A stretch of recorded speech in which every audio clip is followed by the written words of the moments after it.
Animal Farm by George Orwell.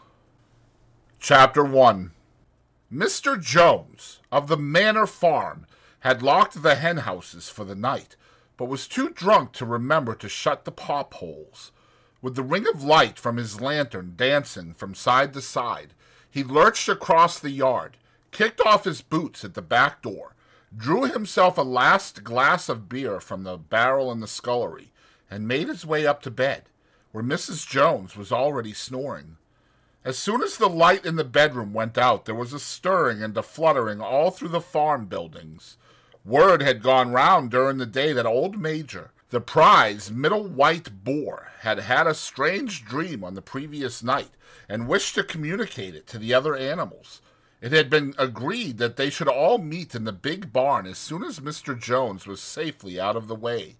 Old Major, so he was always called, though the name under which he had been exhibited was Willingdon Beauty, was so highly regarded on the farm that everyone was quite ready to lose an hour's sleep in order to hear what he had to say.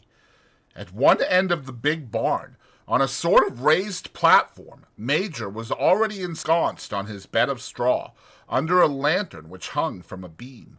He was 12 years old, and had lately grown rather stout, but he was still a majestic-looking pig, with a wise and benevolent appearance in spite of the fact that his tushes had never been cut. Before long, the other animals began to arrive and make themselves comfortable after their different fashions.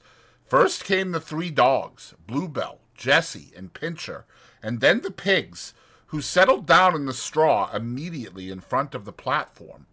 The hens perched themselves on the window-sills, the pigeons fluttered up to the rafters, the sheep and cows lay down behind the pigs and began to chew the cud. The 2 cart horses, Boxer and Clover, came in together, walking very slowly and setting down their vast hairy hoofs with great care, lest there should be some small animal concealed in the straw. Clover was a stout motherly mare approaching middle life, who had never quite got her figure back after her 4th foal. Boxer was an enormous beast, nearly 18 hands high, and as strong as any 2 ordinary horses put together. A white stripe down his nose gave him a somewhat stupid appearance, and in fact he was not of first-rate intelligence, but he was universally respected for his steadiness of character and tremendous powers of work. After the horses came Muriel, the white goat, and Benjamin, the donkey. Benjamin was the oldest animal on the farm, and the worst-tempered. He seldom talked, and when he did, it was usually to make some cynical remark. For instance, he would say that God had given him a tail to keep the flies off, but that he would sooner have had no tail and no flies. Alone among the animals on the farm, he never laughed. If asked why, he would say that he saw nothing to laugh at. Nevertheless, without openly admitting it, he was devoted to Boxer. The 2 of them usually spent their Sundays together in the small paddock beyond the orchard, grazing side by side and never speaking. The 2 horses had just lain down with a brood of ducklings, which had lost their mother, filed into the barn, cheeping feebly and wandering from side to side to find some place where they would not be trodden on. Clover made a sort of wall round them with her great foreleg, and the ducklings settled down inside it and promptly fell asleep. At the last moment, Molly, the foolish, pretty white mare who drew Mr. Jones's trap, came mincing daintily in, chewing at a lump of sugar. She took a place near the front and began flirting her white mane, hoping to draw attention to the red ribbons it was plaited with. Last of all came the cat, who looked round, as usual, for the warmest place, and finally squeezed herself in between Boxer and Clover. There she purred contentedly throughout Major's speech, without listening to a word of what he was saying. All the animals were now present, except Moses, the tame raven, who slept on a perch behind the back door. When Major saw that they had all made themselves comfortable and were waiting attentively, he cleared his throat and began. "Comrades, you have heard already about the strange dream that I had last night. But I will come to you. No. But I will come to the dream later. I have something else to say first. I do not think, comrades, that I shall be with you for many months longer, and before I die, I feel it my duty to pass on to you such wisdom as I have acquired. I have had a long life. I have had much time for thought as I lay alone in my stall, and I think I may say that I understand the nature of life on this earth as well as any animal now living.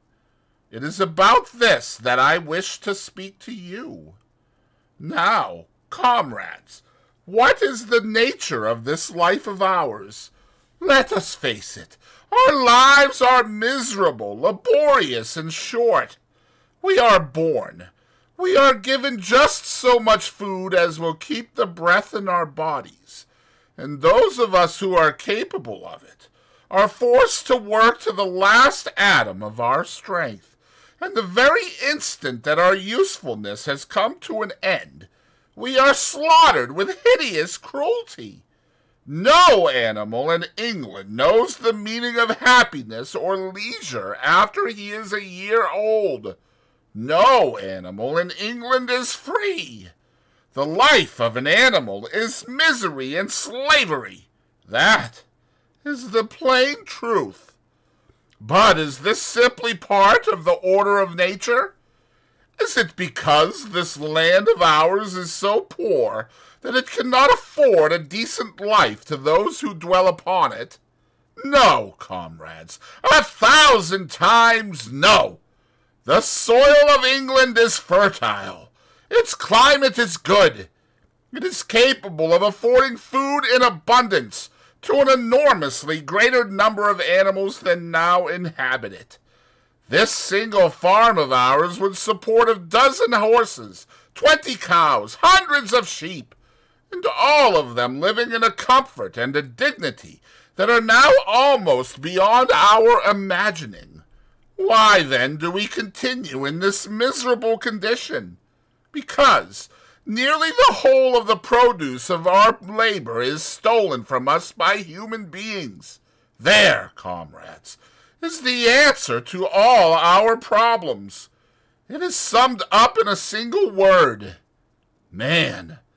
Man is the only real enemy we have. Remove man from the scene, and the root cause of hunger and overwork is abolished forever.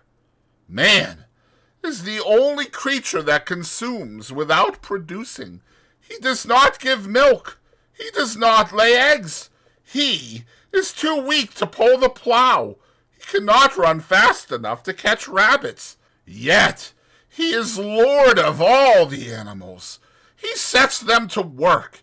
He gives back to them the bare minimum that will prevent them from starving, and the rest he keeps for himself. Our labor tills the soil. Our dung fertilizes it. And yet there is not one of us that owns more than his bare skin. You cows that I see before me, how many thousands of gallons of milk have you given during this last year? And what has happened to that milk, which should have been breeding up sturdy calves? Every drop of it has gone down the throats of our enemies. And you hens, how many eggs have you laid in this last year? And how many of those eggs ever hatched into chickens? The rest have all gone to market to bring in money for Jones and his men. And you, Clover, where are those 4 foals you bore? Who should have been the support and pleasure of your old age? Each was sold at a year old. You will never see one of them again. In return for your 4 confinements and all your labor in the fields, what have you ever had except your bare rations and a stall? And even the miserable lives we lead are not allowed to reach their natural span. For myself, I do not grumble, for I am one of the lucky ones. I am 12 years old, and have had over 400 children. Such is the natural life of a pig. But no animal escapes the cruel knife in the end. You young porkers who are sitting in front of me, every one of you will scream your lives out at the block within a year. To that horror we all must come. Cows, pigs, hens, sheep, everyone. Even the horses and the dogs have no better fate. You, boxer, the very day that those great muscles of yours lose their power, Jones will sell you to the knacker, who will cut your throat and boil you down for the foxhounds.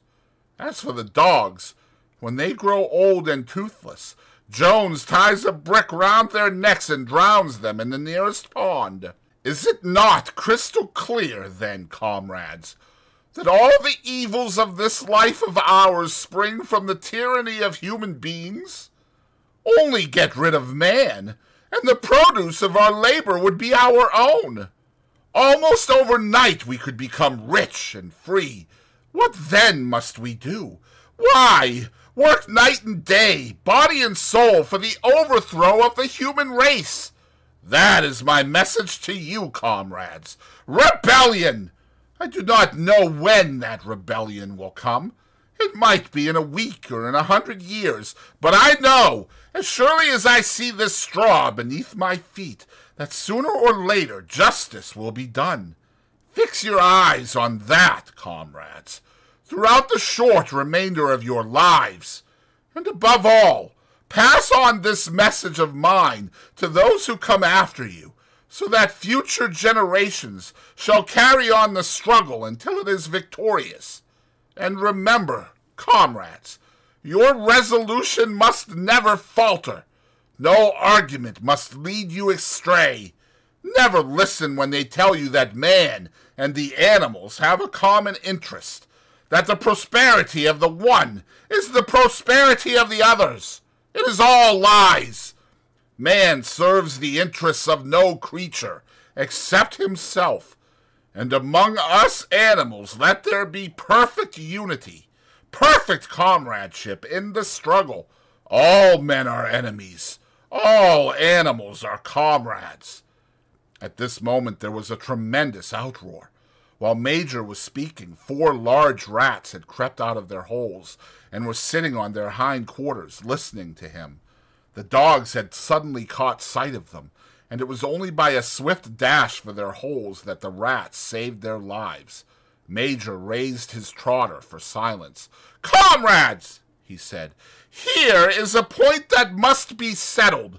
The wild creatures, such as rats and rabbits, are they our friends or our enemies? Let us put it to the vote. I propose this question to the meeting. Are rats comrades?" The vote was taken at once, and it was agreed by an overwhelming majority that rats were comrades. There were only 4 dissentients, the 3 dogs and the cat, who was afterwards discovered to have voted on both sides. Major continued, "I have little more to say. I merely repeat, remember always your duty of enmity towards man and all his ways. Whatever goes upon 2 legs is an enemy. Whatever goes upon 4 legs or has wings is a friend. And remember also that in fighting against man we must not come to resemble him. Even when you have conquered him, do not adopt his vices. No animal must ever live in a house, or sleep in a bed, or wear clothes, or drink alcohol, or smoke tobacco, or touch money, or engage in trade. All the habits of man are evil, and, above all, no animal must ever tyrannize over his own kind. Weak or strong, clever or simple, we are all brothers. No animal must ever kill any other animal. All animals are equal. And now, comrades, I will tell you about my dream of last night. I cannot describe that dream to you. It was a dream of the earth as it will be when man has vanished. But it reminded me of something that I had long forgotten. Many years ago, when I was a little pig, my mother and the other sows used to sing an old song of which they knew only the tune and the first 3 words. I had known that tune in my infancy, but it had long since passed out of my mind. Last night, however, it came back to me in my dream, and what is more, the words of the song also came backwards, I am certain, which was sung by the animals of long ago and have been lost to memory for generations. I will sing you that song now, comrades. I am old, and my voice is hoarse, but when I have taught you the tune, you can sing it better for yourselves.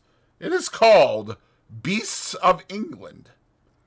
Old Major cleared his throat and began to sing.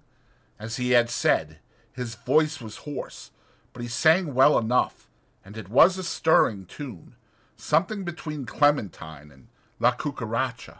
The words ran, Beasts of England, beasts of England, beasts of every land and clime, hearken to my joyful tidings of the golden future time. Soon or late the day is coming, tyrant man shall be overthrown, and the fruitful fields of England shall be trod by beasts alone. Rings shall vanish from our noses, and the harness from our back. Bit and spur shall rust forever, cruel whips no more shall crack. Riches more than mind can picture, wheat and barley, oats and hay, clover, beans, and mango wurzels shall be ours upon that day. Bright will shine the fields of England, purer shall its waters be. Sweeter yet shall blow its breezes on the day that sets us free. For that day we all must labor, though we die before it break. Cows and horses, geese and turkeys, all must toil for freedom's sake. Beasts of England, beasts of Ireland, beasts of every land and clime, hearken well and spread my tidings of the golden future time. The singing of this song threw the animals into the wildest excitement. Almost before Major had reached the end, they had begun singing it for themselves. Even the stupidest of them had already picked up the tune and a few of the words, and as for the clever ones, such as the pigs and dogs, they had the entire song by heart within a few minutes. And then, after a few preliminary tries, the whole farm burst out into Beasts of England in tremendous unison. The cows lowed it, the dogs whined it, the sheep bleated it, the horses whinnied it, the ducks quacked it. They were so delighted with the song that they sang it right through 5 times in succession, and might have continued singing it all night if they had not been interrupted.